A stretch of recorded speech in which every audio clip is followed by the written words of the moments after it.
Isang alulong ang pumila sa mahimbing na katahimikan ng gabi.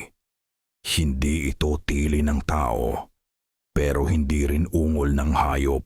Isang tunog ito na nagmula sa pagitan ng dalawa. Matinis, puno ng paghihirap at gutom.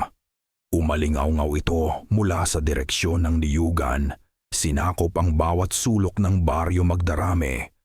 Bago ito biglang naputol at pinalitan ng isang nakabibinging katahimikan. Sa kanyang papag, napatigil sa paghinga si Elara.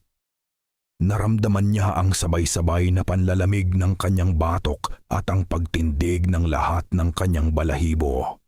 Ilang segundo siyang hindi gumalaw, pinakikiramdaman ang dilim sa labas ng kanilang bahay na yari sa amakan. Wala na. Anuman ang humuni, nawala na ito. Pero ang takot, naiwan. Kumakapit sa hangin, dumadaloy sa ilalim ng kanyang balat. Ito pa lang ang unang gabi niya pabalik sa baryo. Pero parang gusto na niyang tumakbo pabalik sa Maynila. Ngunit alam niyang hindi na maaari. Ang Maynila, kasama ang mga pangarap niya sa kolehiyo at ang buhay na pinlano niya, ay sarado na para sa kanya. Ang nagtulak sa kanya pauwi ay hindi ang pangungulila, kundi ang mga numerong nakasulat sa papel. Mga numerong sumisigaw ng utang na hindi na kayang bayaran ng kanyang mga magulang. Kaninang umaga lang, pagbaba niya mula sa bus na nag-iwan ng makapal na alikabok sa daan, sinalubong siya ng pamilyar na amoy ng probinsya. Pinaghalong tuyong lupa, dumi ng hayop at ang matamis-tamis na halimuyak ng mga bulaklak ng niyog. Ngunit para kay Eli, amoy kabiguan ito. Amoy ito ng pagsuko. Eli, anak, sinalubong siya ng kanyang ina, si Aling Martha, na may pilit ng ngiti sa labi. Sa likod ng ngiting iyon, nakita ni Eli ang mga guhit ng pag-aalala sa gilid ng mga mata nito. Ang kanyang ama, si Mang Cardo, ay tahimik lang na kinuha ang kanyang bag. Bagsak ang mga balikat nito, tila mas matanda ng 10 taon mula noong huli niya itong nakita. Walang masyadong salitaan habang naghahapunan sila ng tinapa at kanin. Ang bigat ng kanilang problema ay nakabara sa lalamunan ng bawat isa. Malaki ang aanihin sa niyugan sa susunod na buwan. Basag ng kanyang ama sa katahimikan. Makakabawi rin tayo. Tumangulang si Eli, kahit alam nilang pare-pareho na ang kikitain doon, ay kulang pa sa pambayad ng interes ng kanilang utang. Ito ang dahilan kung bakit napilitan silang ibenta ang malaking bahagi ng niyugan na minana pa ng kanyang ama sa mga ninuno nito. Isang desisyon na alam niyang dumurog sa puso ni Mang Cardo. Ngayon, heto siya nakahiga sa dilim, pinakikinggan ang tunog ng mga kuliglig na tila kinakabahan din. Ang huni kanina ay parang isang masamang pangitain. Isang babala na may mas malalim na problema ang baryo Magdarame kaysa sa simpleng kahirapan. Hindi na siya nakatulog. Hinintayin niya ang unang sinag ng araw na tumagos sa mga siwang ng dingding. Kinabukasan, ang buong baryo ay nagkakagulo. Nagtipon ang mga tao malapit sa bakod ni Nakapetra, hindi kalayuan sa kanilang bahay. Ang mga bulungan ay parang bubuyog na naghahanap ng mapagdudulugan. Lumapit si Eli, kasunod ang kanyang ama. Sa gitna ng bilog ng mga tao, nakahandusay ang kambing ni Kapetra. O kung anuman ang natira rito. Tuyot na tuyot ang katawan ng hayop, tila hinigop ang lahat ng laman at dugo nito. Ang balat ay nakalapat na sa mga buto. Walang kahit isang patak ng dugo sa lupang kinabagsakan nito. Ngunit ang pinaka nakakakilabot ay ang sugat sa leeg nito. 2 butas, malinis na malinis, na parang ginamitan ng matulis na patalim. Aswang! Narinig ni Eli na ibinulong ng isang matanda. Gawa ito ng aswang! Sip-sip dugo! Segunda ng isa pa. Matagal na silang hindi nagpapakita rito. Sinubukan ni Eli na hanapan ng lohika ang nakikita niya. Baka aso lang o isang ahas. Ngunit walang hayop na kayang gumawa ng ganito. Walang hayop na iiwan ang biktima nitong tuyo at walang dugo. Ang takot na naramdaman niya kagabi ay bumalik. Mas matindi, mas malamig. Habang nakatitig siya sa karumal-dumal na tanawin, isang kamay ang marahang dumapo sa kanyang balikat. Napalingon siya at nakita ang isang pamilyar na muka, si Aling Sela, ang kanilang kapitbahay na byuda na may dalalaging ngiti at mga kwento. Ngunit ngayon, walang ngiti sa mukha ni Aling Sela. Puno ito ng pag-aalala at isang kakaibang kislap sa kanyang mga mata. Lumapit ito sa tenga ni Eli na parabang may ibubulong na isang matinding lihim. Nagsisimula na iha. Bulong nito. Ang hininga ay malamig sa kanyang pisngi. Nandito na sila. Kinabukasan, ang usap-usapan sa palengke ay iisa lang. Ang sinapit ng kambing ni Kapetra at ang misteryosong huni na narinig ng lahat. Habang namimili si Elara ng isda at gulay, dinig na dinig niya ang mga bulungan sa bawat pwesto. Ang takot ay naging tsismis at ang tsismis ay mabilis na naghanap ng pagbibintangan at natagpuan nila ito sa mga bagong dating. Narinig ko'y taga Maynila raw, sabi ng isang aal sa tindahan ng gulay. Binili ang malaking parte ng niyugan ng mga De La Cruz. Sino ba namang matinong tao ang titira sa loob ng gubat? Ang sabi, maglolo raw. Sagot naman ng kausap nito. Pero ni minsan ay hindi ko pa nakitang nangumiti yung apo. Parang laging may binabantayan. Noon narinig ni Eli ang pangalan nila sa unang pagkakataon. Lolo Cadyo at ang apo nitong si Mateo. Sila ang bumili sa lupaing isinuko ng kanyang ama. Sila ang mga estranghero. Hindi nagtagal. Sa kanyang paglalakad pauwi sa makipot na pilapil, nakasalubong niya ito. Si Mateo. Mas matangkad ito kaysa sa inaasahan niya. Malapad ang balikat at matipuno ang pangangatawan. Nakasuot ito ng simpleng itim na t-shirt at kupas na pantalon. At may bitbit na isang lumang sako na hindi matukoy ni Eli kung ano ang laman. Ngunit ang pumukaw sa kanyang pansin ay ang mga mata nito. Madilim, malalim, at tila hindi siya ang tinitingnan, kundi ang isang bagay sa likuran niya. O sa itaas, o sa isang lugar na siya lang ang nakakakita. Nang magtama ang kanilang paningin, tumigil ito sa paglakad. Hindi ito ngumiti. Hindi rin ito nagsalita. Isang bahagyang tango lang ang ibinigay nito. Isang pormalidad na walang kahit anong init. Naramdaman ni Eli ang isang kakaibang kaba. Mabilis siyang nag-iwas ng tingin at nagpatuloy sa paglakad, pinipilit na huwag lumingon. Tao lang yan, Eli, sabi niya sa sarili. Huwag kang magpadala sa mga kwento ng mga matatanda. Ngunit hindi niya maialis sa isip ang tingin nito.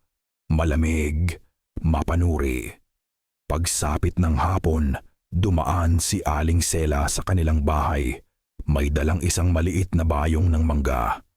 Gaya ng dati, umupo ito sa kanilang maliit na balkonahe, katabi ang kanyang ina. At nagsimula na ang kwentuhan. Naku Martha, mag-iingat kayo ngayong mga araw na ito. Simula ni Aling Sela, habang binabalatan ang mangga. Lalo na at may mga bago kayong kapitbahay. Bakit naman Sela? Tanong ni Aling Martha. Kagabi. Pagpapatuloy nito, ibinaba ang boses na parang may ibinubulong na sikreto. Nakita ko sila mula sa aking bintana. May dala-dala silang mga sako papasok sa niyugan. Malalaki at ang hugis. Nako, parang tao sa loob. Napaantanda ang ina ni Eli, Jesus Mariosep, at nagtayo sila ng kubo sa pinakaloob ng gubat. Dagdag pa ni Aling Sela. Walang kuryente, walang tubig. Sino ang maninirahan ng ganoon? Maliban na lang kung may tinatago sila sa dilim. Pinakinggan lang ni Eli ang usapan nila mula sa loob ng bahay. Pilit niyang sinasabi sa sarili na nag-iimbento lang si Aling Sela, na pinapalaki lang nito ang mga bagay-baga. Kay para magkaroon ng mapag-uusapan. Pero ang mga salita nito ay tumatagos sa kanyang balat. Nagtatanim ng maliliit na binhi ng duda at takot. Nang gabing iyon, hindi mapakali si Eli. Mula sa kanyang bintana, kitang-kita niya ang madilim na guhit ng niyugan sa ilalim ng buwan. At doon, sa kalaliman ng kadiliman, may nakita siyang isang maliit na kislap ng apoy. Isang apoy mula sa direksyon kung saan sinabi ni Aling Sela na itinayo ang kubo. Ilang sandali pa, isang tunog ang umabot sa kanyang pandinig, dala ng hangin. Isang tunog ng martilyo na pumupukpok sa bakal. Paulit-ulit, tok, tok, tok. Ano ang ginagawa nila sa gitna ng gabi? Ano ang kanilang pinupanday sa dilim? Ang pagod at puyat ay nagsimula nang bumalot sa kanya nang bigla siyang napabalikwas sa pagkakaupo. Bumukas ang kanilang pinto. Pumasok ang kanyang ama, si Mang Cardo, humahangos at namumutla na parang nakakita ng multo. Ang ilaw mula sa kanilang gasera ay nagpakita ng lagim sa kanyang mukha. Cardo? Anong nangyari? Nag-aalalang tanong ng kanyang ina. Tumingin ito sa kanila. Ang mga mata ay nanlalaki sa takot. Hirap siyang magsalita. Si Teban, sabi nito. Ang boses ay nanginginig. Ang kaibigan kong si Teban, nawawala. Nagkatinginan sila ni Aling Martha. Ang tanging nakita nila, pagpapatuloy ng kanyang ama, ay ang tsinelas niya sa may gilid ng niyugan. Ang balita ng pagkawala ni Mang Teban ay kumalat na parang apoy sa tuyong damo. Bago pa man sumikat ang araw, ang mga kalalakihan ng Baryo Magdarame ay nagtipo na sa harap ng kapilya. Bit-bit ang kani-kanilang sulo at itak. Ang dating payapang baryo ay nabalot ng tensyon at takot. Ang dating mga tsismis ay naging posibleng katotohanan. Kailangan nating halughugin ang niyugan, sabi ng kapitan ng baryo, isang matabang lalaki na pinagpapawisan sa kabila ng malamig na hangin ng madaling araw. Walang titigil hanggat hindi natin nahahanap si Teban. Nag-aalangan man ay sumama si Elara at ang kanyang ama. Hindi niya kayang iwanan si Mang Cardo na mag-isang maghanap sa kanyang matalik na kaibigan. Habang papasok sila sa madilim na niyugan, ramdam ni Eli ang libu-libong mga matang nakatingin sa kanila mula sa mga puno. Ang bawat kaluskos ng dahon, ang bawat huni ng kuliglig ay tila isang babala. Ang hangin ay mabigat at malagkit, puno ng amoy ng nabubulok na mga dahon at isang bagay na mailap at mabantot. Teban! Teban! Sigaw ng mga lalaki. Ang kanilang mga boses ay nilalamon ng naglalakihang mga puno. Naghiwa-hiwalay sila sa maliliit na grupo. Napasama si Eli sa grupo ng kanyang ama at ng ilang kapitbahay. Ang tanging liwanag nila ay ang nanginginig na apoy mula sa kanilang mga sulo na lumilikha ng mga gumagalaw na anino na parang mga multong sumasayaw sa kanilang paligid. Pakiramdam ko'y may nagmamasid sa atin. Bulong ng isang kasama nila. Mahigpit ang hawak sa kanyang itak. Hindi umimik si Eli, pero ganoon din ang kanyang nararamdaman. Isang pakiramdam na hindi sila nag-iisa. Isang presensya na malamig at mapanira ang gumagapang sa mga sanga sa itaas nila. Napatingala siya. Sinisipat ang mga naglalakihang dahon ng niyog na nagsasala sa liwanag ng buwan, ngunit wala siyang makita kundi kadiliman. Ilang oras na silang naglalakad, paikot-ikot sa gubat na tila walang katapusan, nang biglang may isang anino ang lumabas mula sa likod ng isang malaking puno ng akasya. "Sandali!" Sigaw ng isa sa mga lalaki. Itinaas ang kanyang sulo. Lahat sila ay napahinto at napatingin. Doon sa harap nila, nakatayo si Mateo, mag-isa. Ang kanyang damit ay may mga mantsa ng lupa at ang kanyang mukha ay seryoso. Walang bakas ng gulat sa kanyang mga mata na para bang inaasahan na niya silang darating. "Anong ginagawa mo rito, iho?" tanong ni Mang Cardo. Ang boses ay may halong pagdududa. Hindi sumagot si Mateo. Sa halip, itinaas nito ang kanyang kamay at itinuro ang isang puno ng niyog, hindi kalayuan sa kanilang kinatatayuan. Isang puno na mas mataas at mas mayabong kaysa sa iba.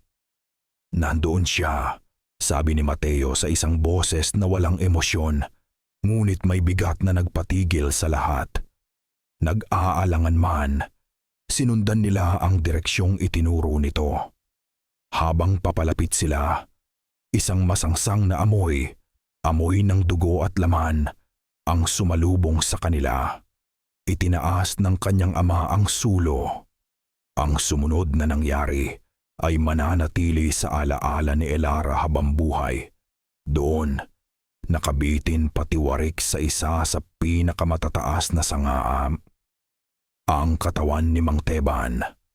Ang kanyang mga kamay at paa ay nakatali sa puno. Ang damit niya ay gutay-gutay, ngunit ang pinakamalala sa lahat ay ang kanyang dibdib. Nakabuka ito na parang isang bulaklak ng kamatayan, nilaslas ng may kalupitan. At sa loob, wala na. Wala na ang puso, ang atay, at ang iba pang lamang loob. Isang malaking butas na lang ang natira, na tila may kung anong mabangis na hayop ang nag-ulam mula rito. Isang kolektibong hiyaw ng pagkasindak ang kumawala mula sa mga kasama nila. May nagsusuka sa isang tabi. Ang ama ni Eli ay napaluhod, hindi makapaniwala sa sinapit ng kanyang kaibigan. Pero si Eli, hindi niya maalis ang kanyang tingin mula sa bangkay at pabalik kay Mateo. Paano nito nalaman na nakanaman? Paano nito nahanap si Mang Teban sa ganito kalawak na gubat? Ang mga mata ng mga taga-baryo ay lumipat mula sa nakahihindik na tanawin sa itaas patungo sa tahimik na binata sa harap nila. Ang pagdududa ay naging galit. Ang takot ay naging pag-aakusa. "Ikaw, may kinalaman ka rito," sigaw ng isa. "Halimaw ka. Bakit mo alam kung nasaan siya?" Segunda naman ng kapitan na kararating lang kasama ang iba. Bago pa man makasagot si Mateo, isa pang anino ang lumitaw mula sa dilim, si Lolo Cadyo. Ang mukha nito'y kasing kulubot ng balat ng isang punong kahoy at ang mga mata nito'y puno ng isang karunungang hindi kayang sukatin. Hindi nito pinansin ang mga nag-aakusang taga-baryo. Dumiretso ang tingin nito sa nakabiting bangkay. Napailing ito, isang mabagal at malungkot na pag-iling. Sa gitna ng kaguluhan, bumulong ito ng mga salitang tila para lang sa pandinig ni Elara. Hindi pa ito ang katapusan, sabi ng matanda. Ang boses ay tuyo at marahas. Nagsisimula pa lang siyang tumikim. Ang libing ni Mang Teban ay mabilis at tahimik. Ang takot ay parang isang makapal na kumot na bumalot sa buong baryo Magdarame. Pinipi ang mga iyak at pinatatahimik ang mga usapan. Walang gustong magsalita tungkol sa halimaw na gumagala sa kanilang paligid. Mas madaling ibunton ang sisi sa mga bagong salta, sa mga estrangherong nagtayo ng kubo sa niyugan. Si Mateo at Lolo Cadyo ay hindi dumalo sa libing, isang bagay na lalong nagpaalab sa galit at hinala ng mga tao. Kinabukasan, sinubukan ng pamilya Villanueva na ibalik sa normal ang kanilang buhay, kahit alam nilang imposible ito. Maagang gumising si Elara para pakainin ang kanilang mga alagang manok sa likod bahay. Ito ang kanyang nakagawian tuwing umaga. Isang simpleng gawain na nagbibigay sa kanya ng kahit kaunting pakiramdam ng kaayusan. Ngunit nang buksan niya ang pintuan sa likod, hindi normalidad ang kanyang natagpuan. Katahimikan. Isang nakabibinging katahimikan. Walang putak ng manok, walang pagkahig ng mga paa sa lupa, at ang amoy. Isang pamilyar na masangsang na amoy. Amoy ng kamatayan. Nanginginig ang mga tuhod na humakbang siya palabas. Ang kanyang mga mata ay nanlaki sa tanawing bumungad sa kanya. Nagkalat sa buong bakuran ang mga katawan ng kanilang mga manok. Gutay-gutay. Ang iba'y walang ulo, ang iba'y may malalaking butas sa dibdib. At lahat sila, katulad ng kambing ni Kapetra, ay tuyot. Tila hinigop ang lahat ng dugo mula sa kanilang maliliit na katawan. Napasigaw si Elara. Rumesponde ang kanyang mga magulang at ang nakita nila ay sapat na para mapaluhod si Aling Martha habang mahigpit na hawak ang kanyang rosaryo. Ngunit hindi lang ang mga patay na manok ang naroon. Sa kanilang pintuan sa likod, nayari sa kahoy, may isang malinaw na bakas. Isang bakas ng kamay na maitim at malangis. Hindi ito uling at hindi rin putik. Ito'y isang bagay. Agay na tila nang galing sa ilalim ng lupa. Nang lumapit si Mang Cardo para suriin ito, umalingasaw ang isang amoy na nakakasuka. Amoy ng nabubulok na lupa at lumang dugo. Diyos ko po, nanginginig na sabi ni Mang Cardo habang bumubulong ng kung anong dasal. Nandito na siya, binisita niya tayo. Ilang sandali pa, tila narinig ang kanilang pagkakagulo. Dumating si Aling Sela, humahangos at may daladalang pag-aalala sa muka. Martha! Cardo! Anong nangyari? Sabi nito at nang makita ang mga manok at ang bakas ng kamay, napahawak ito sa kanyang dibdib na parang tunay na nasisindak. Jesus! Ang mga salbahe! Sino ang gumawa nito sa inyo? Hindi namin alam, Sela. Sagot ni Aling Martha habang umiiyak. Umiling-iling si Aling Sela. Ang mga mata ay naglalandas ng mga peking luha. Kagabi, may nakita ako. Sabi nito sa nanginginig na boses. Mula sa bintana ng kusina ko, may anino. Isang anino ng matangkad na lalaki, nakatayo sa gilid ng bakuran ninyo. Nakatingin dito sa bahay ninyo. Hindi ko gaanong naaninag, pero sigurado ako, siya yung apo, si Mateo. Ang mga salita ni Aling Sela ay parang langis na ibinuhos sa apoy. Para sa kanyang mga magulang, ito na ang kumpirmasyon. Ngunit para kay Elara, may isang bagay na hindi tumutugma. Isang maliit na detalye na kumamot sa kanyang isipan. Pero teka, naisip niya. Ang kusina ni Aling Sela ay nasa likod ng bahay nila. Paano niya makikita ang aming bakuran mula roon? Hindi niya ito sinabi. Masyadong natatakot ang lahat para makinig sa lohika. Nang gabing iyon, isinara nila ang lahat ng bintana at pinto. Naglagay si Mang Cardo ng asin sa bawat pasukan at nagbiti ng bawang sa mga bintana. Walang nagsasalita. Ang tanging maririnig ay ang dasal ng kanyang ina at ang malakas na kabog ng kanilang mga dibdib. Ang bahay nila ay hindi na isang tahanan. Ito ay naging isang kulungan laban sa dilim sa labas. Sinubukan ni Elara na matulog, ngunit ang kanyang mga mata ay mulat na mulat. Ang bawat anino ay tila may buhay, ang bawat tunog ay isang banta. Hanggang sa narinig niya ito. Isang mahinang tunog, isang kaluskos, nagmumula sa itaas, sa kanilang bubong na yero. Parang mga kuko na dahan-dahang kumakaskas sa metal. Dahan-dahan, paulit-ulit. Napigil ni Elara ang kanyang paghinga. Napatingin siya sa kanyang mga magulang. Gising din sila. Nakikinig. Natatakot. Dahan-dahan, bumangon si Elara mula sa kanyang higaan at lumapit sa bintanang may kaunting siwang. Nanginginig ang kamay na marahan niyang sinilip ito. Ang nakita niya sa una ay wala.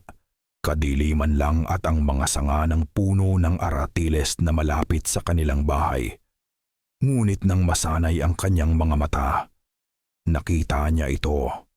Sa isa sa mga sanga, nakatitig pabalik sa kanya. Dalawang nagliliyab na pulang mata, parang dalawang baga na nakalutang sa dilim. Hindi ito kumukurap. Nakatitig lang ito ng diretso sa kanya, puno ng gutom at isang talinong hindi sa hayop. Ilang segundo silang nagkatitigan bago ito biglang nawala, na parang isang kandilang biglang hinipan. Napaatras si Elara mula sa bintana, ang kanyang puso ay bumabayo na parang gustong kumawala sa kanyang dibdib. Hindi na ito isang kwento. Hindi na ito tsismis.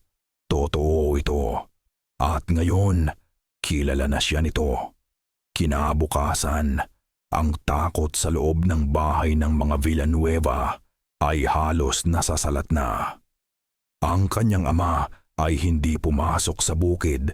Sabi ama, sa halip ay abala ito sa pagpapanday ng mga lumang gulok at pagtatalim ng mga itak.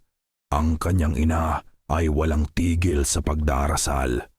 Ang bulong nito ay tila isang kalasag na sinusubukan niyang itayo laban sa kasamaang nakapaligid sa kanila. Pero para kay Elara, hindi sapat ang dasal at itak. Ang mga pulang matang nakita niya kagabi ay hindi multo. Hindi ito produkto ng kanyang imahinasyon. Ito'y isang banta. Isang nilalang na may talino at may layunin. At ang layuning iyon ay ang kanilang pamilya. Habang pinapanood niya ang kanyang mga magulang na unti-unting nilalamon ng takot, isang desisyon ang nabuo sa kanyang isipan. Hindi siya maaaring maghintay na lang sa susunod na pag-atake. Hindi siya maaaring umasa na lang sa mga sabi-sabi ni Aling Sela. Lalo na't may maliit na duda na siyang gumugulo sa kanyang isipan. Kailangan niya ng sagot. Kailangan niya ng katotohanan. At ang katotohanan iyon ay nasa loob ng nyugan, sa kubo ng maglolong kinatatakutan ng lahat. Hapon na nang magpasya siyang umalis. Nagdahilan siyang pupunta sa ilog para maglaba. Isang gawaing sapat na para hindi siya paghinalaan. Ngunit sa halip na lumiko pakaliwa patungong ilog, kumaliwa siya, patungo sa madilim na pasukan ng niyugan. Bawat hakbang niya papasok ay parang isang pagtalon sa kawalan. Ang gubat sa umaga ay ibang-iba sa gubat sa gabi. Ang mga anino ay hindi gaanong nakakatakot, at ang huni ng mga ibon ay nagbibigay ng kaunting kapanatagan. Ngunit alam ni Elara na ang panganib ay hindi natutulog. Nagkukubli lang ito, naghihintay. Maingat ang bawat yapak niya, iniiwasan ang mga tuyong dahon na lumilikha ng kaluskos.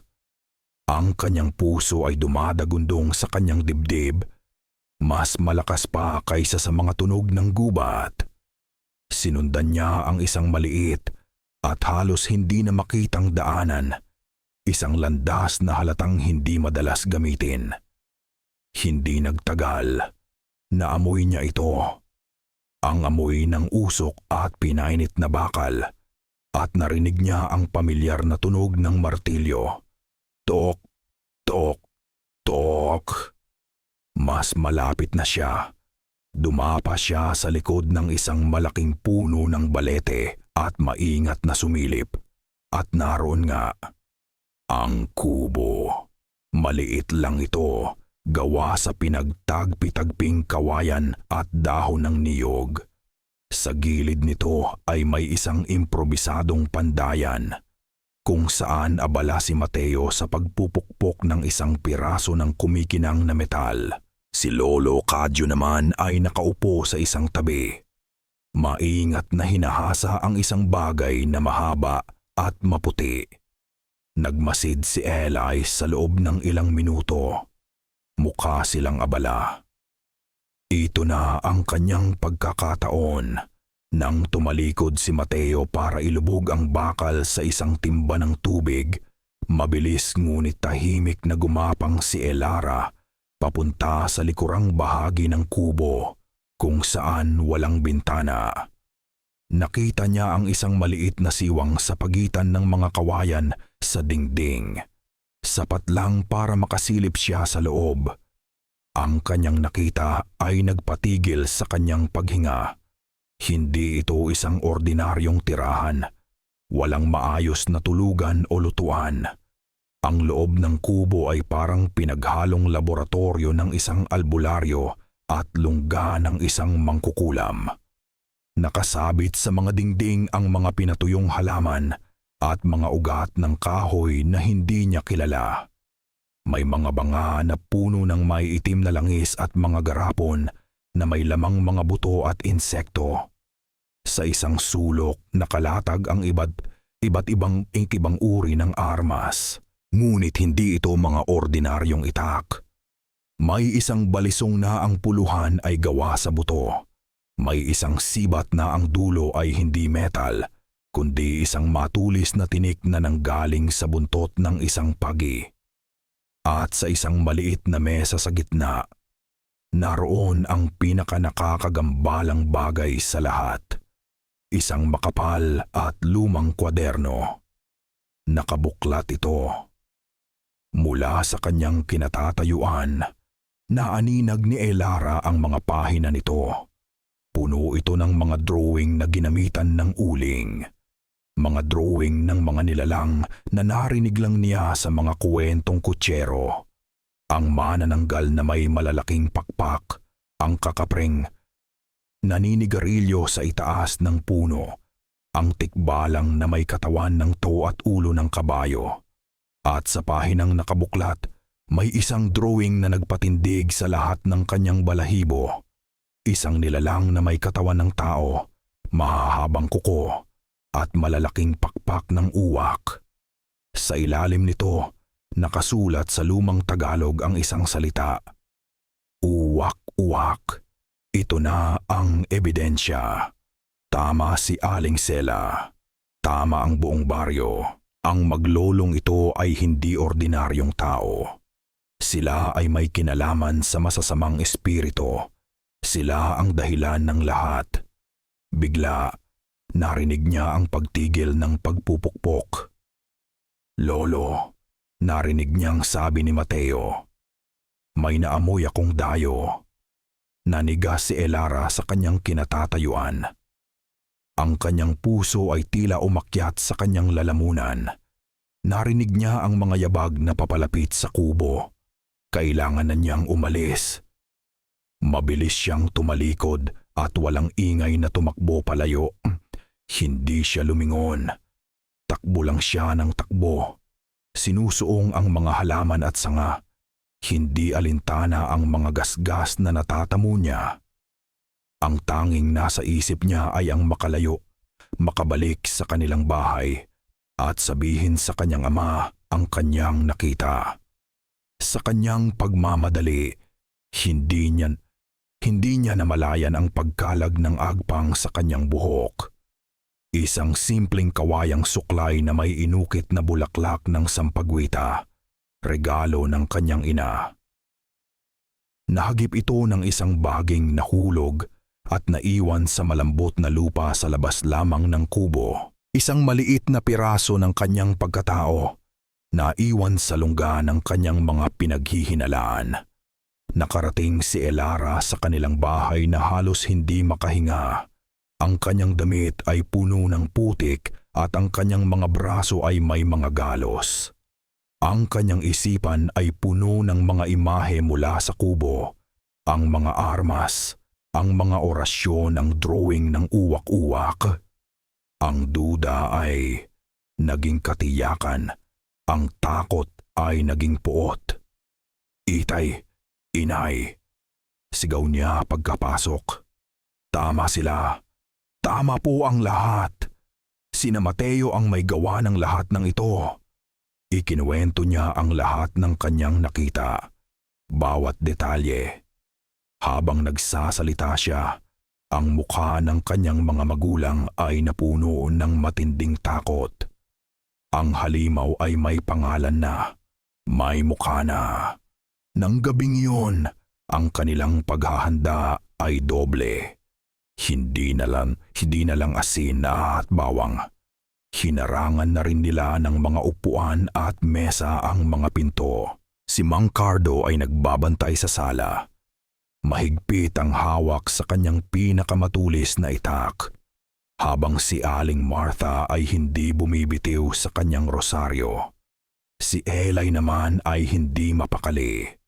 Alam niyang darating ito. Nararamdaman niya. At ngayong alam na niya kung sino ang kalaban, mas lalo siyang kinakabahan paano sila lalaban sa isang mangkukulam.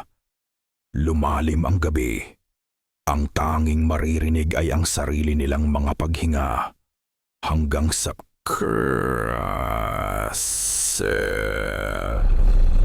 isang nakabibinging tunog ang nanggaling sa itaas. Isang tunog ng yerong marahas na pinupunit na parang papel. Sinundan ito ng paglaglag ng mga piraso ng kahoy at alikabok sa kanilang sahig. Napatayo silang lahat. Nakatingala sa kanilang kisame. Isang malaking butas ang nabuo roon. At mula sa butas na iyon, isang anino ang bumagsak sa gitna ng kanilang sala. Hindi ito si Mateo. Ang nilalang ay may anyong tao, ngunit baluktot at masama. Ang balat nito ay kulay abo at tila nababanat sa mga butong matutulis. Ang mga braso nito ay mahahaba at payat.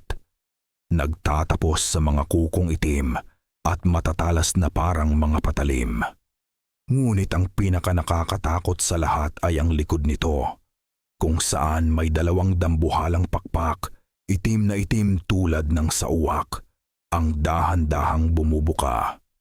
At ang mukha nito ay isang bangungot, may mga matang pula at nagniningas, at isang bibig na bumubuka ng mas malapad kaysa sa normal. Nagpapakita ng mga ngiping matutulis. Napaatras sila, napasandal sa dingding. Walang makapagsalita, walang makagalaw. Ang aking mga manok, nanginginig na sabi ni Mang Cardo, at sa isang iglap ng katapangan na dulot ng desperasyon, sumugod siya. Itinaas ang kanyang itak. Hayop ka! Ang nilalang ay kumilos ng may bilis na hindi ka panipaniwala. Isang kumpas lang ng kanyang kamay at ang itak ay lumipad mula sa kamay ni Mang Cardo. Sa sumunod na kumpas, Isang matulis na kuko ang humiwa sa braso nito, nag-iwan ng malalim na sugat. "Cardo!" Sigaw ni Aling Martha. Bumagsak si Mang Cardo sa sahig, hawak ang kanyang dugo ang braso. Ang nilalang ay dahan-dahang lumapit sa kanya, tila isang pusang naglalaro sa kanyang daga. Itinaas nito ang kanyang kamay, handa nang tapusin ang kanyang biktima. "Huwag!" Sigaw ni Elara, nanginginig sa isang sulok, walang magawa kundi panoorin ang kahindik-hindik na pangyayari. Ngunit bago pa man bumaba ang mga kuko, biglang bumukas ng malakas ang kanilang pinto. Ang harang na mesa ay tumilapon. 2 anino ang pumasok mula sa dilim. Si Mateo. Hawak-hawak ang balisong na gawa sa buto. At sa likod niya, si Lolo Cadyo. May bitbit na isang maliit na bayong. "Layuan mo sila!" sigaw ni Mateo. Ang boses ay puno ng galit na hindi pa naririnig ni Eli kailanman. Napalingon ang uwak-uwak. Tila nabigla ito sa pagdating ng dalawa. Ngunit mabilis itong nakabawi at isang masamang ngisi ang gumuhit sa mukha nito. Sumugod ito, hindi kay Mateo, kundi kay Elara. Pero mas mabilis si Mateo. Hinarangan niya ang daan nito. Nagpangabot ang kuko at ang balisong nagawa sa buto.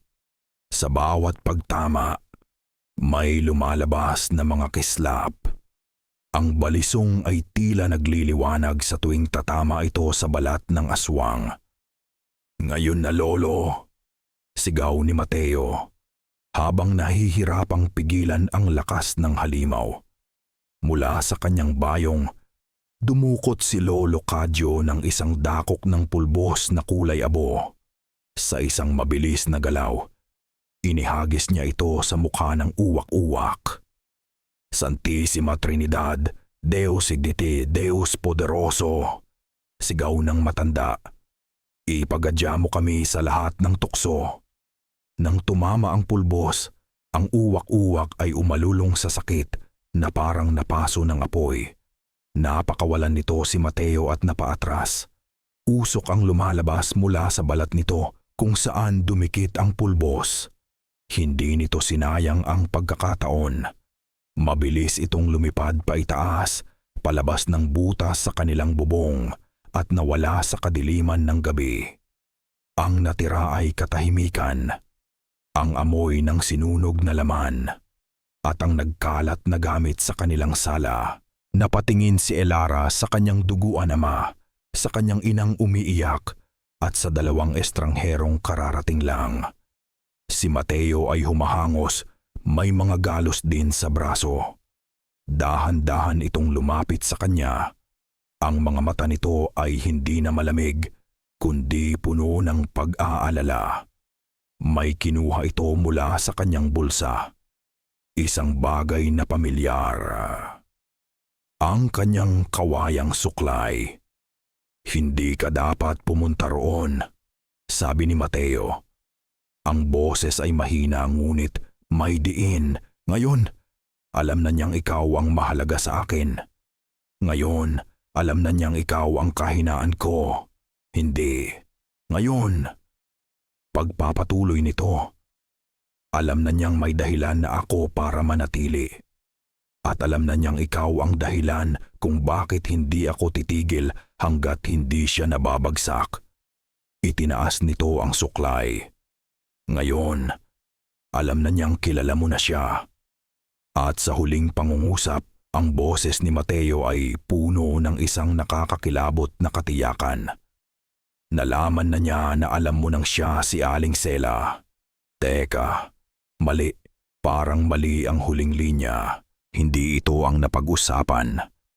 Ang katahimikan na naiwan ng umalis na halimaw ay mas mabigat kaysa sa naunang kaguluhan. Basag ang mga kasangkapan. Butas ang bubong. At ang amoy ng dugo at ng kakaibang pulbos ay nanunuot sa hangin.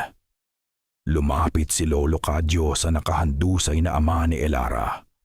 Salog dia sa halip na mandiri sa sugat, sinuri niya ito ng may kahinahunan. Mula sa kanyang bayong, kumuha siya ng maliliit na dahon, nginuya ito, at idinura sa sugat ni Mang Cardo. Isang bagay na kung sa ibang pagkakataon ay pandidirian ni Ili, pero ngayon, tinitingnan niya ito ng may pagkamangha. "Huwag kang mag-alala," sabi ng matanda kay Aling Martha. "Lason ng aswang ang nasa sugat, pero tatalab dito ang bisa ng halamang gamot. Hindi ito malala." Nakatayo lang si Elara sa isang tabi. Ang kanyang isipan ay isang nag-uumpugang bato. Ang mga taong inakala niyang halimaw ay siyang nagligtas sa kanila. Ang mga sandatang kinatakutan niya ay siyang ginamit para protektahan sila. Ang lahat ng kanyang pinaniwalaan ay gumuho sa isang iglap. Humarap siya kay Mateo, na ngayon ay nakatayo malapit sa pinto, nagmamasid sa dilim sa labas. Hawak pa rin ni Eli ang kanyang suklay. "Bakit?" Tanong niya. Ang boses ay mahina at nanginginig. "Ang mga gamit sa kubo ninyo. Ang mga drawing." "Akala ko." Tumingin sa kanya si Mateo. At sa unang pagkakataon, nakita ni Elara ang pagod at lungkot sa mga mata nito. "Ang kuwadernong iyon," sabi niya, "ay hindi aklat ng mga orasyon para sa kasamaan. Iyon ay isang talaan. Isang gabay para makilala ang aming mga kalaban. Pamana iyon ng aming mga ninuno." Lumapit si Lolo Cadyo, tapos nang gamutin ang kanyang ama. "Kami ang mga huling mambubuno, iha," paliwanag ng matanda. "Mga mangangaso, tungkulin ng aming angkan na hanapin at lipulin ang mga nilalang na katulad ng dumalaw sa inyo ngayong gabi." Binuksan nito ang daladalang kwaderno at itinuro ang pamilyar na drawing, ang nilalang na may pakpak ng uwak. Isang uwak-uwak, isa sa pinakamatuso at pinakamalupit na uri ng aswang. Hindi lang ito basta pumapatay para sa pagkain. Nasisiyahan itong maghasik ng lagim at pagdududa. Dito na nagsalita muli si Mateo. Ang kanyang boses ay may diin na para bang gusto niyang ipaunawa kay Elara ang bawat salita. Ang uwak-uwak ay may dalawang buhay. Sa gabi, isa siyang halimaw, pero sa umaga, huminga siya ng malalim. Sa umaga, isa siyang ganap na tao, isang taong kilala ng lahat. Isang taong pinagkakatiwalaan ng buong baryo. Tila may kung anong malamig na bagay ang gumapang sa gulugod ni Elara. Gagamitin niya ang tsismis bilang sandata, pagpapatuloy ni Mateo. Magkakalat siya ng baka ng takot at pagdududa para pagtakpan ang kanyang pangangaso sa gabi.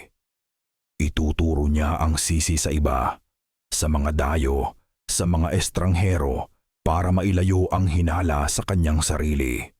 Gagamitin niya ang inyong takot laban sa inyo. Habang nagsasalita si Mateo, isang sunod-sunod na alaala ang bumaha sa isipan ni Elara. Parang mga piraso ng isang basag na salamin na biglang nabubuo. Ang imahe ni Aling Sela, laging unang dumarating sa bawat trahedya. Ang boses ni Aling Sela, bumubulong sa kanyang ina. "Nakita ko sila. Parang may tao sa loob ng sako." Ang kwento ni Aling Sela tungkol sa anino ni Mateo sa kanilang bakuran. Isang kwentong imposible dahil sa ayos ng kanilang mga bahay. Ang malamig na kamay ni Aling Sela sa kanyang balikat noong unang umaga. Ang bulong nito, "Nagsisimula na, iha. Nandito na sila." Hindi iyon isang babala. Iyon ay isang pagpapakilala. Iyon ay isang pagbabanta. Ang bawat Ay, tulong, bawat babala, bawat pakikiramay, lahat ay kasinungalingan. Isang perpektong balat kayo, isang bitag na dahan-dahang inihahanda para sa kanilang lahat. Ang taong pinagkatiwalaan nila, ang taong malapit sa kanilang pamilya, ang taong pinapasok nila sa kanilang tahanan. Napahawak si Elara sa kanyang bibig.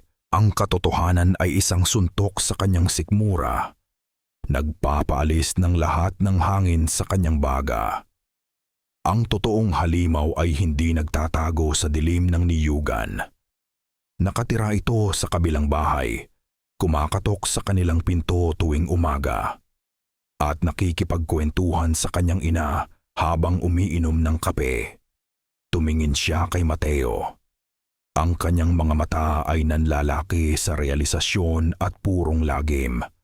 Bumuka ang kanyang bibig, ngunit sa una ay walang boses na lumabas. Hindi, bulong niya, ang boses ay basag. Hindi maaari, huminga siya ng malalim, pinipilit na tanggapin ang katotohanang dumudurog sa kanyang mundo. Nandito siya. Nasa loob siya ng bahay natin kaninang umaga. Ang nagdala ng mangga, napatingin siya sa kawalan. Ang imahe ng palangiting mukha ng kanilang kapitbahay ay nagiging isang demonyo sa kanyang isipan. Si Aling Sela. Ang revelasyon ay nag-iwan ng isang nakakabinging katahimikan sa loob ng nawasak na bahay. Ang pangalan ni Aling Sela ay nanatiling nakalutang sa hangin. Mas nakakatakot kaysa sa halimaw mismo. Para kay Elara, ang buong mundo niya ay tumaob. Ang bawat alaala niya kasama ang kanilang mabait na kapitbahay ay nabahiran na ngayon ng dugo at kasinungalingan. Kailangan nating ipaalam sa mga taga-baryo, sabi ni Mang Cardo. Pilit na bumabangon habang nakahawak sa kanyang naghilom ng braso. Kailangan nilang malaman ang katotohanan. Umiling si Lolo Cadyo. At sino ang paniniwalaan nila, Cardo? Tanong ng matanda. Ang dalawang estranghero na pinaghihinalaan na nila mula pa sa simula. O ang isang biyudang matagal na nilang kapitbahay, isang taong araw-araw nilang nakakasama. Gagamitin niya ang kanilang tiwala laban sa atin, dagdag ni Mateo. Kung susugod tayo ngayon, tayo ang lalabas na masama. Tayo ang pagtutulungan nilang saktan. Kung gayon, anong gagawin natin? Halos pabulong na tanong ni Aling Martha. Hindi tayo maaaring maghintay na lang dito hanggang sa bumalik siya. Dito na sumingit si Elara. Ang takot sa kanyang boses ay napalitan ng isang malamig na determinasyon. Gagamitin natin ang sarili niyang laro laban sa kanya. Kung gusto niyang magtago sa likod ng isang maskara, tayo ang magtatanggal niyon. Nagkatinginan sila. Sa mga mata ni Mateo, nakita ni Eli ang isang kislap ng paghanga. Bumuo sila ng isang plano. Isang desperadong plano. Kailangan nilang ilabas ang halimaw sa loob ni Aling Sela sa harap ng lahat. At ang pain ay si Elara. Gagawin nila ang bitag sa lumang Camposanto sa labas ng baryo, isang lugar na iniiwasan ng lahat pagsapit ng dilim, isang lugar na pinaniniwala ang pinamumugaran ng mga ligaw na espiritu. Doon, babantayan ni na Mateo at Lolo Cadyo si Elara. Magkakalat sila ng balita na may natuklasan si Elara sa niyugan na magpapatunay kung sino talaga ang aswang. At ipapakita niya ito sa kapitan ng baryo sa Camposanto pagsapit ng hating gabi. Ang balitang iyon ay mabilis na ipinagkalat ni Mang Cardo sa palengke. Alam nilang makakarating ito agad kay Aling Sela. At hindi sila nagkamali. Nang papalubog na ang araw, nakita ni Elara si Aling Sela na nagwawalis sa bakuran nito. Nang magtama ang kanilang paningin, Ngumiti ito sa kanya, isang pamilyar na ngiti. Ngunit ngayon, para kay Ellie, ang ngiting iyon ay kasing talas ng isang patalim, isang pagbabanta. Pagsapit ng dilim, naghanda na sila. Binigyan ni Mateo si Elara ng isang maliit na anting-anting, isang batong itim na isinabit niya sa kanyang leeg. "Huwag mong huhubarin yan kahit anong mangyari," sabi ni Mateo. "Hindi kanya magagalaw basta suot mo yan." Pumunta si Elara sa Campo Santo na mag-isa, gaya ng napagplanuhan. Ang lumang sementeryo ay mas nakakatakot pa kaysa sa niyugan. Ang mga puntod ay nababalutan ng lumot at ang mga krus ay nakatagilid na. Ang hangin ay malamig at amoy lupa. Nagtago sina Mateo at Lolo Cadyo sa likod ng isang malaking mausoleo, handa sa anumang mangyayari. Nagdaan ang mga minuto na parang mga oras. Ang tanging naririnig ni Eli ay ang tibok ng kanyang puso. Hanggang sa isang ingay. Ngunit hindi ito galing sa loob ng sementeryo. Galing ito sa malayo, sa direksyon ng baryo. Isang sigaw, sinundan ng isa pa at isa pa. Pagkatapos, isang tunog na nagpatindig sa lahat ng balahibo ni Elara. Ang tunog ng kampana ng simbahan, sunod-sunod, mabilis, isang senyales ng panganib. Isang bitag, bulong ni Mateo mula sa kanyang pinagtataguan. Inunahan niya tayo. Nang walang pasabi, tumakbo si Mateo. Sumunod si Lolo Cadyo. Pabalik sa baryo. Naiwan si Elara. "Magtago ka lang dito, Eli," sigaw ni Mateo. Ngunit hindi niya kaya. Paano kung pamilya niya ang nasa panganib? Sumunod siya. Tumatakbo sa dilim. Ang takot ay bumabalot sa kanya. Nang makarating sila sa baryo, ang eksena ay purong kaguluhan. Ang mga tao ay nagtatakbuhan, may dalang mga sulo. Sa gitna ng lahat, sa harap ng bahay ng kapitan, ay may isang katawan. Ang asawa ng kapitan, duguan at walang buhay. At sa tabi ng bangkay, umiiyak at sumisigaw, ay si Aling Sela. Nakita ko ang lahat. Humahagulhol ito. Ang demonyong si Mateo. Pinasok niya ang bahay. Sinubukan ko siyang pigilan pero tinulak niya ako. Itinaas nito ang kanyang braso. Nagpapakita ng isang malaking pasa na halatang kagagawan niya lang sa sarili. At ito, sigaw niya, may ipinakitang isang bagay na kumikinang sa ilaw ng mga sulo. Isang piraso ng itim na tela, kaparehong-kapareho ng t-shirt na suot ni Mateo kanina. Naiwan niya ito. Ang mga mata ng mga taga-baryo na puno na ng takot at galit ay lumingon lahat kay Mateo. Ang husga ay naibigay na. Walang tanong, walang duda. Sinungaling. Sigaw ni Elara. Pilit na lumalapit, patibong niya lang yan. Pero walang nakinig sa kanya. Huwag kayong maniwala sa kanya. Sigaw ni Aling Sela. Itinuturo si Elara. Nabulag na siya ng mangkukulam na yan. Ginayuma na niya. Dalawang lalaki ang humawak ng mahigpit sa mga braso ni Elara. "Bitawan niyo ako!"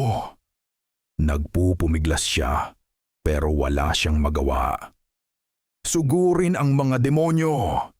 Sigaw ng isang lalaki.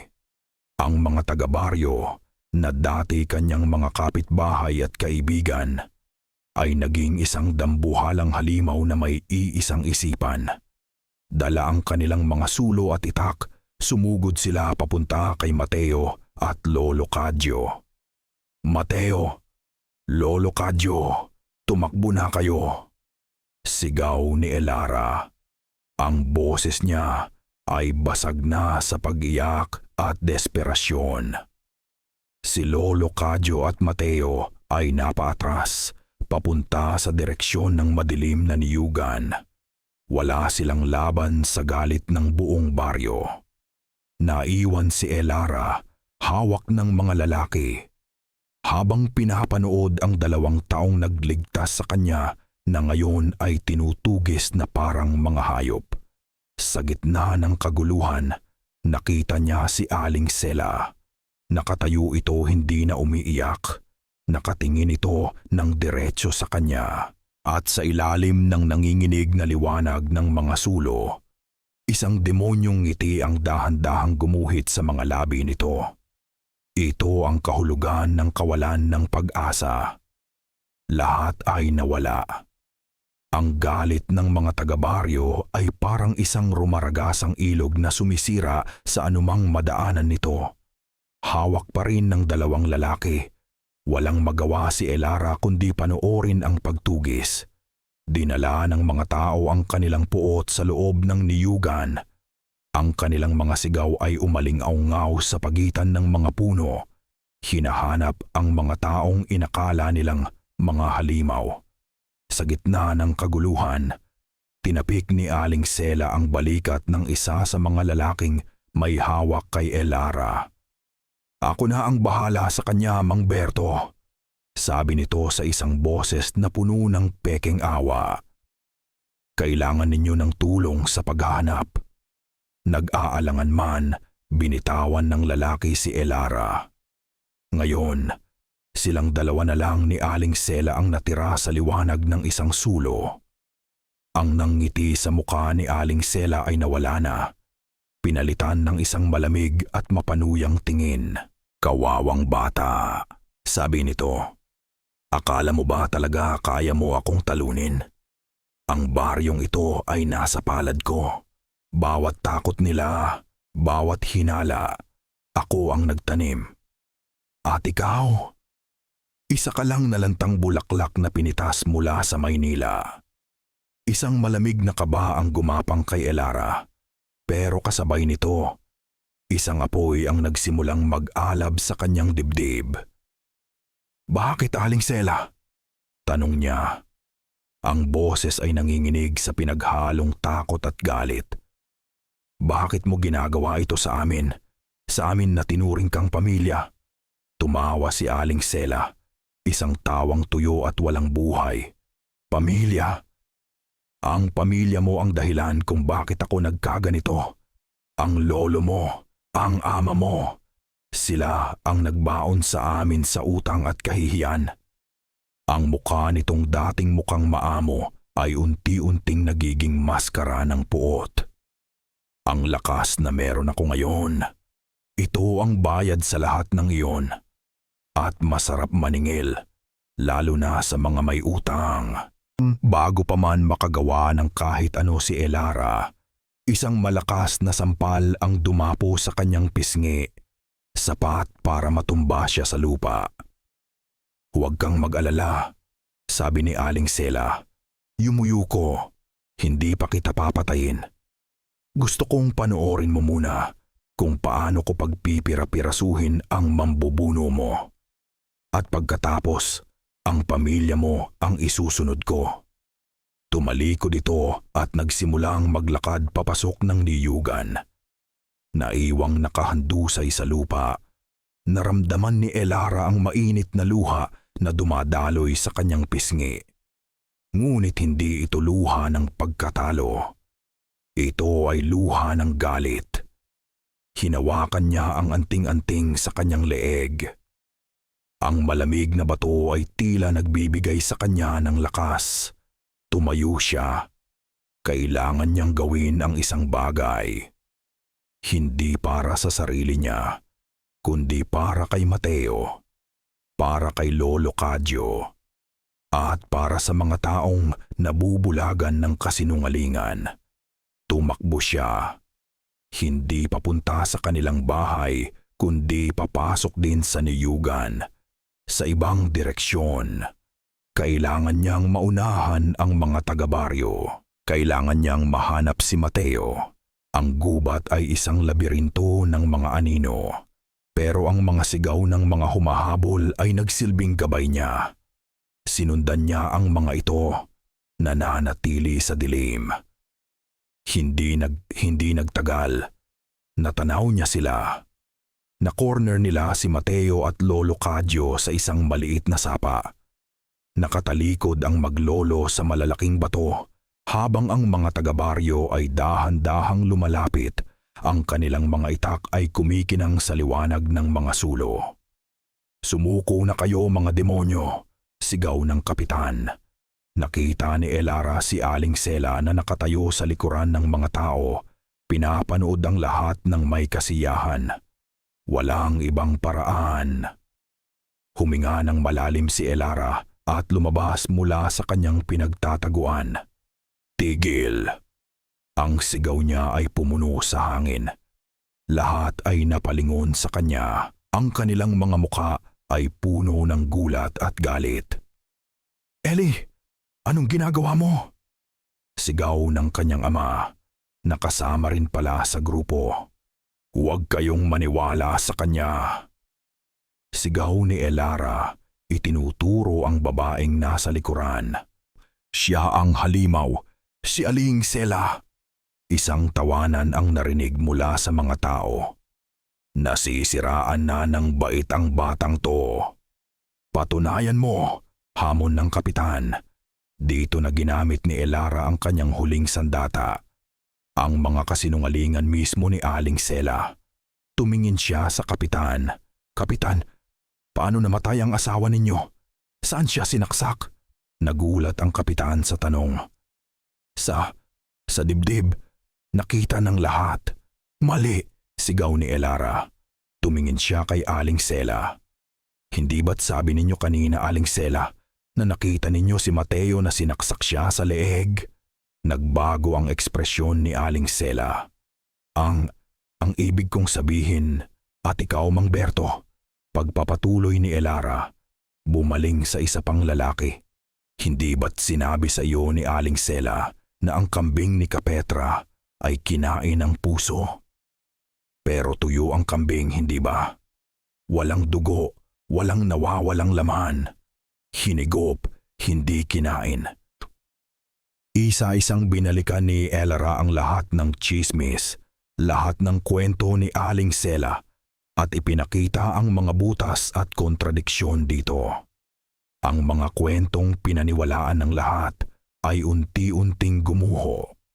Ang mga mukha ng mga taga-baryo ay nagbago mula sa galit patungo sa pagkalito at pagkatapos sa pagdududa.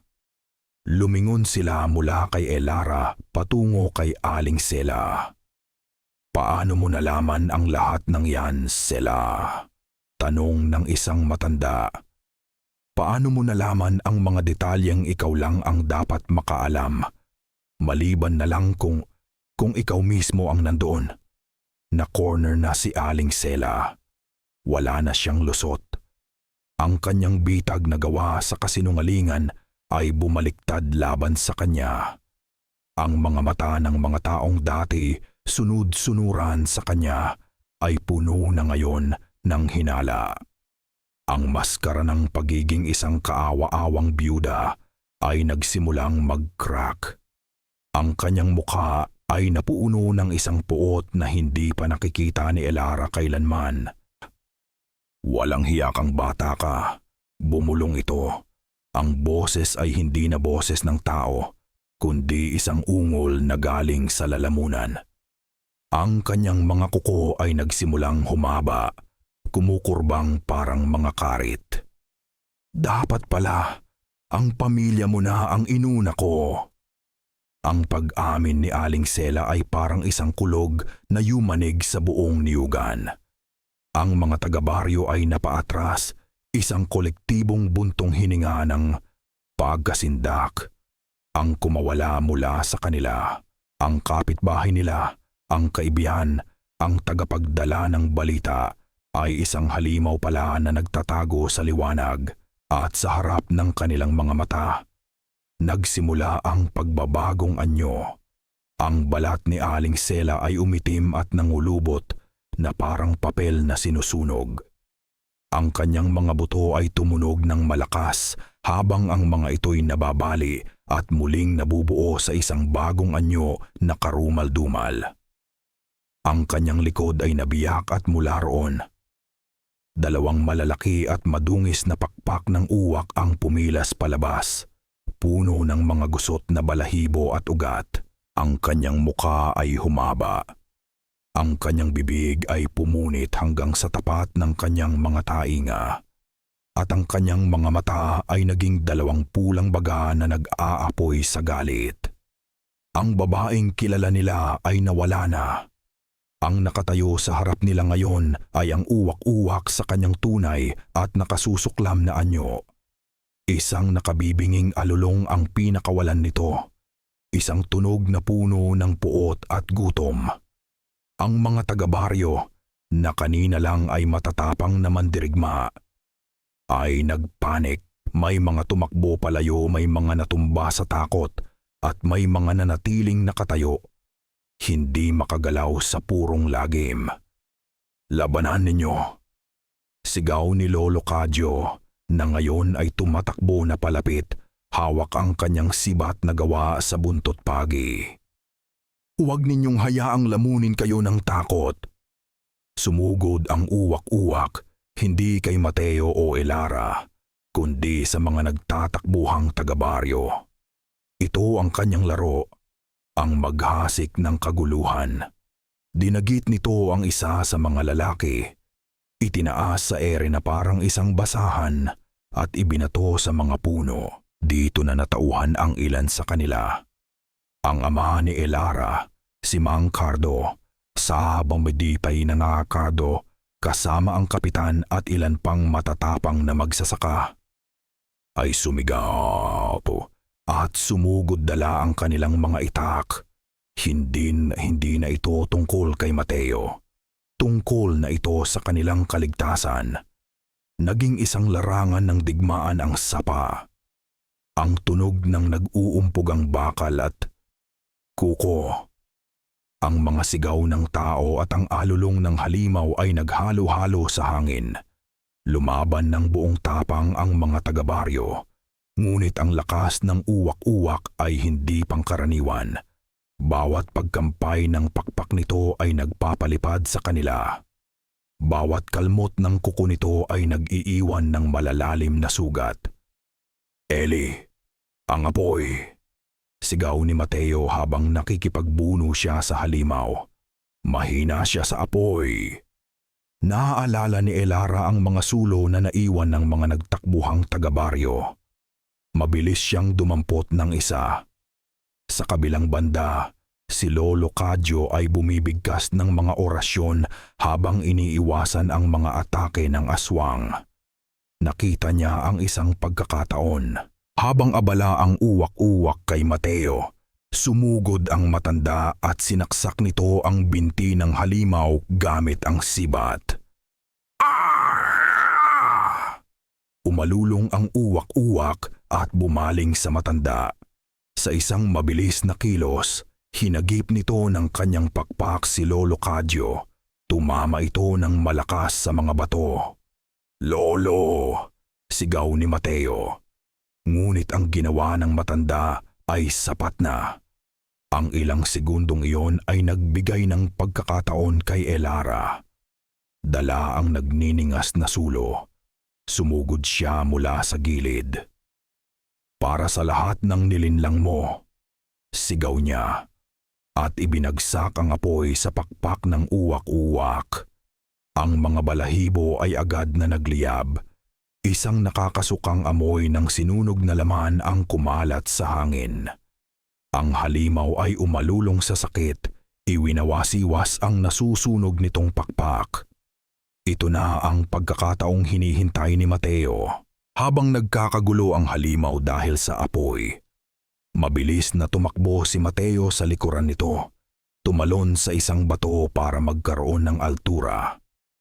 At buong lakas na isinaksak ang kanyang balisong nagawa sa buto sa pagitan ng mga balikat ng uwak-uwak kung saan alam niyang naroroon ang puso nito.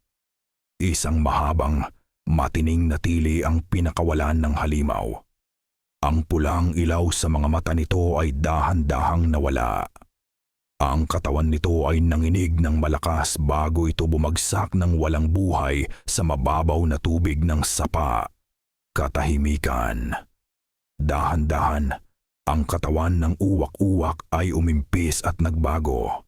Ang mga pakpak ay natunaw, ang mga kuko ay umikli, at ang balat ay bumalik sa dati. Sawi sa huli. Kahandusay sa sapa na may balisong na nakatarak sa likod ay ang katawan ni Aling Sela. Bago ito tuluyang malagutan ng hininga, ang mga mata nito ay napako kay Elara. Isang huling salita ang kumawala mula sa kanyang mga labi. Isang bulong na dala ng hangin, isang sikreto ng nakaraan, ang lupa, ang utang ng lolo mo, at pagkatapos, wala na. Lumapit si Mateo kay Lolo Cadyo na nakahandusay at hirap huminga. Lolo, nanginginig ang boses ni Mateo. Ngumiti ang matanda, may dugo sa gilid ng kanyang labi. Ang mambubuno ay nagpapahinga na apo. Bulong nito, ipagpatuloy mo ang lahi. At pumikit na ito. Niyakap ni Mateo ang kanyang lolo. Ang malakas na balikat nito ay nayayanig sa pag-iyak. Napatingin si Elara sa paligid. Ang mga sugatang taga-baryo. Ang katawan ni Aling Sela. Ang patay na si Lolo Cadyo. Nanalo sila ngunit ang tagumpay ay may lasa ng abo at luha. Ang pagsikat ng araw sa baryo Magdarame ay hindi nagdala ng karaniwang init. Ang liwanag nito ay tila malamig at maputla, sinasalamin ang kalungkutan na bumalot sa buong pamayanan. Ang niyugan na dati isang lugar ng takot ay naging isang tahimik na saksi sa mga sugat na kailangang hilumin. 2 libing ang naganap ng araw na iyon. Ang una ay para kay Lolo Cadyo at sa iba pang mga taga-baryong nasawi sa laban. Ito ay taimtim at puno ng paggalang. Bawat isa, mula sa kapitan hanggang sa mga bata, ay nag-alay ng bulaklak sa puntod ng matandang mambubuno. Siya na dati kinatatakutan ay kinilala na ngayong isang bayani. Habang ibinababa ang kanyang kabaong, nakatayo si Elara sa tabi ni Mateo. Ang kanilang mga kamay ay magkahawak, isang tahimik na pangako ng suporta sa gitna ng pighati. Ang pangalawang seremonya ay hindi isang libing, kundi isang pagsunog. Ang katawan ni Aling Sela, sa utos ng mga natitirang matatanda sa baryo, ay dinala sa isang bakanting lote at sinunog sa isang malaking siga. Ito ay isang sinaunang ritual para siguruhing ang masamang espiritu ng isang aswang ay hindi na kailanman makakabalik. Habang pinapanood ni Elara ang paglamon ng apoy sa katawan ng babaeng dati niyang tinuring na pangalawang ina, naramdaman niya ang huling bulong nito. Ang lupa, ang utang ng lolo mo. Nang maglaon, nalaman niya mula sa kanyang ama ang buong kuwento. Noong unang panahon, ang pamilya pala ni Aling Sela at ang pamilya ni Elara ay magkasosyo sa niyugan. Ngunit dahil sa isang matinding sakuna at maling pamamalakad ng lolo ni Elara, nalugi ang pamilya ni Aling Sela at nawala sa kanila ang lahat. Ang utang na iyon, isang utang ng kahihiyan at paghihirap, ang naging lason na nagtulak kay Aling Sela sa landas ng kadiliman. Ang kasamaan pala ay may pinagmulan. Ang galit pala kapag hindi napatawad ay maaaring maging isang halimaw. Sa mga sumunod na linggo, dahan-dahang bumangon ang baryo Magdarame. Ang mga sugatan ay gumaling. Ang mga nasirang bahay ay inayos at ang mga relasyon na sinira ng hinala ay muling binuo. Ngayon ay mas matibay dahil sa isang karanasang pinagsaluhan. Ang mga taga-baryo na puno ng pasasalamat at hiya ang tumulong sa pag-aayos ng bahay ng mga Villanueva. Isang hapon, habang naglilinis ng mga gamit ni Lolo Cadyo, iniabot ni Mateo kay Elara ang makapal at lumang kuwaderno. "Sa iyo na to," sabi ni Mateo. "Wala na si Lolo at hindi ko kayang mag-isa na dalhin ang lahat ng ito." Tinanggap ni Elara ang talaan. Habang hinahaplos niya ang gasgas na nitong pabalat, naintindihan niya. Ito ay higit pa sa isang aklat. Ito ay isang responsibilidad, isang pamana. "Hindi ka mag-iisa, Mateo," sagot ni Eli, at sa mga mata niya, nakita ni Mateo hindi lang ang pangunawa, kundi ang pangako ng isang bagong simula. Nagpasya si Elara na manatili. Ang pangarap niyang makabalik sa Maynila ay napalitan na ng isang bagong layunin. Ang baryong dati gusto niyang takasan ay siya na ngayong lugar na gusto niyang protektahan. Ang pagbabayad ng utang ng kanyang pamilya ay hindi na lang tungkol sa pera. Ilang buwan ang lumipas. Ang buhay sa Magdarame ay halos bumalik na sa normal. Ang mga bata ay muling naglalaro sa ilog at ang mga kwentuhan sa palengke ay tungkol na ulit sa ani at sa panahon. Isang dapit hapon habang naglalakad sina Elara at Mateo sa gilid ng niyugan. Pinapanood ang paglubog ng araw, isang bata mula sa baryo ang tumakbo palapit sa kanila.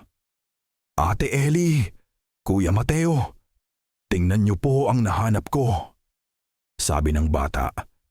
Iniabot ang isang bagay na maliit at itim. Kinuha ito ni Elara. Ito ay isang balahibo ng uwak, ngunit hindi ito ordinaryo. Ito ay makintab na parang metal at matigas na parang tinik. Ang dulo nito ay matulis na parang karayom. Nang hawakan niya ito, isang pamilyar na kilabot ang gumapang sa kanyang mga braso. Isang lamig na nagpapaalala sa kanya ng mga pulang mata sa dilim. Napatingin siya kay Mateo at nakita niya sa mga mata nito ang parehong pagkilala. Itinapon nila ang balahibo, ngunit ang pakiramdam ay nanatili. Ang halimaw ay patay na.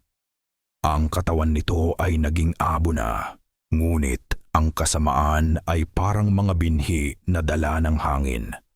Maaari itong mapunta kahit saan. Maaari itong mag-ugat sa anumang lupang pinataba ng galit at paghihinagpis. Natutunan ni Elara ang isang mahalagang aral. Ang laban ay hindi pa tapos. Ito'y nagpapahinga lamang, naghihintay sa susunod na dilim, at kailangan nilang maging handa. At dito, sa ilalim ng mga puno ng niyog sa baryo Magdarame, nagtatapos ang madilim na kabanata sa kwento ni Elara at Mateo. Mula sa kaibuturan ng aking puso, maraming salamat sa inyong paglalakbay kasama namin. Ang pagsulat sa kwentong ito ay isang paglalakbay din para sa akin. Bawat kabanata ay isang paghakbang sa dilim, kung saan kasama ninyo akong kinilabutan, nag-alinlangan at umasa para sa ating mga bida. Dahil sa kabila ng mga aswang at ng lagim, ang kwentong ito, sa kanyang puso, ay tungkol sa mga bagay na mas makapangyarihan. Ito ay tungkol sa pag-ibig na nagbibigay ng lakas sa gitna ng kawalan ng pag-asa. Tungkol sa pagpapatawad, hindi lang para sa iba, kundi para na rin sa isang nakaraang hindi natin mababago. At higit sa lahat, tungkol ito sa pag-asa. Ang maliit na liwanag na hindi kayang patayin ng kahit anong uri ng dilim. Kaya naman, nais kong marinig ang inyong saloobin. Ano ang inyong naramdaman habang nakikinig? Aling bahagi ng kwento ang pinakatumatak sa inyo? Huwag kayong mag-atubiling ibahagi iyan sa comment section sa ibaba.